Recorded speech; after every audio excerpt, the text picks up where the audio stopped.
এমন মুচমুচে নিমকি যদি বাড়িতে বানানো থাকে, যখনই মন চায় তখনই কিন্তু নিমকি ইচ্ছে মতন খাওয়া যায়।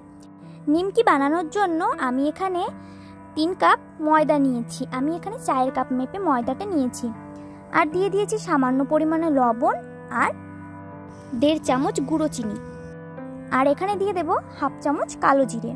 গুঁড়ো চিনিটা বাড়িতে না থাকলে তোমরা মিক্সিতে গুঁড়ো করে নিতে পারো। এইবার একটু ভালো করে মিশিয়ে নিয়ে ময়দার সঙ্গে কালো জিরে, লবণ, এবার এর ভেতরে দিয়ে দিলাম 2 চামচ সাদা তেল। সাদা তেল দিয়ে ময়দাটাকে ভালো করে মেখে নিতে হবে।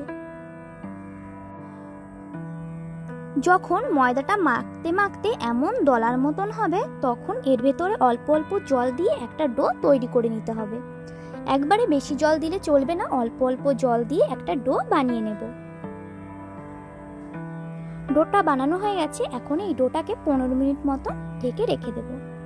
এইবার আমি একটু ময়দা ছড়িয়ে নিয়েছি। এবার একটা লেচি ময়দার উপরে এপাশ ওপাশ উল্টে ময়দা লাগিয়ে নিয়ে এবার এই লেচিটাকে বেলে রুটির মতন বড় করে নিতে হবে।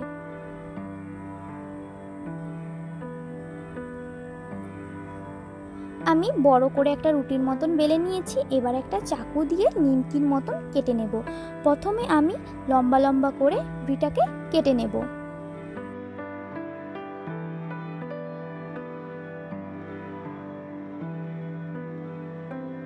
রুটিটাকে কাটা হয়ে গেছে। এবার ওপর দিয়ে একটু ময়দা ছড়িয়ে নেব, আর হাত দিয়ে একটু ময়দাটা ভালো করে লাগিয়ে দেব, যাতে নিমকিটা একটা অপরের সঙ্গে যাতে লেগে না যায়। এবার আবারও অন্য পাশটা কেটে নেব। দেখো, এবার কাটার পরে এই রুটিটার আকারটা একদম নিমকির মতন চলে এসেছে। দেখো নিমকিটা কেমন তৈরি হয়েছে। ঠিক একইভাবে আমি সব কয়টা রুটি বেলে নিমকি বানিয়ে নেব। এখানে আমি তেল গরম করতে বসিয়ে দিয়েছিলাম। এবার তেলের ভেতরে এক এক করে দিয়ে দেব বানানো নিমকিগুলো। গ্যাসের আঁচটাকে আমি প্রথমে বাড়িয়ে রেখেছিলাম। তেলটা গরম হয়ে গেলে গ্যাসের আঁচটাকে কমিয়ে দিয়ে আমি নিমকিগুলোকে তেলের ভেতরে দিয়ে দেব।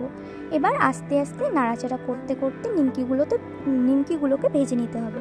গ্যাসের আঁচটাকে আমি কমিয়ে রেখে নিমকিগুলোকে ভেজে নেব। দেখো নিমকির কালারটাও আসতে শুরু করে দিয়েছে, নিমকি ভাজাটাও হয়ে গেছে। দেখো নিমকিটা ভাজা হওয়ার পরে কালারটা কেমন চেঞ্জ হয়ে গেছে। ঠিক এই পর্যায়ে আসলে নিমকিটাকে নামিয়ে নিতে হবে। আজকের ভিডিও কেমন হয়েছে অবশ্যই আমাকে কমেন্টে জানাবে। ভিডিও ভালো লাগলে অবশ্যই একটা লাইক করবেন।